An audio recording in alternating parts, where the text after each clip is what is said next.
Guys, welcome back to my channel. আশা করছি তোমরা সবাই খুব ভালো আছো, আমিও খুব ভালো আছি। দেখো না এদিকে কী কাণ্ড হচ্ছে আমার। গত 3 দিন ধরে এখানে বৃষ্টি হচ্ছে আমাদের এখানে, বুঝেছো? তোমাদের ওখানে বৃষ্টি হচ্ছে অবশ্যই কিন্তু কমেন্ট করে জানো যদি হয়ে থাকো। আর যেদিন বৃষ্টি শুরু হয়েছে আমি ভাবলাম চলো গাছগুলোকে একটু জলের মধ্যে দিই, ওরাও একটু ভালো লাগবে ওদের।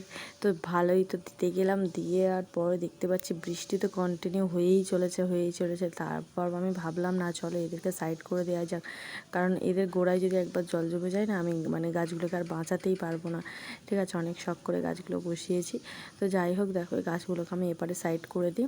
আর এদিকে দেখো অনেক বাসন পড়েছিল, কারণ কারেন্ট ছিল না, সেই কারণে আমি তো বাইরেই রান্না করছিলাম। বারান্দায় করতে গেলে খুব অসুবিধা হয়।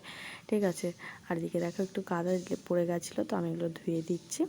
দেওয়ার পরে এখানে রাতে বাসনগুলো মেজে নেব। এখনও বৃষ্টি হচ্ছে জানো তো, ঝিরঝির করে বৃষ্টি হয়েই চলেছে। তো দেখো আজকের ভিডিওটা এই পর্যন্ত। কেমন লাগলো অবশ্যই কমেন্ট করে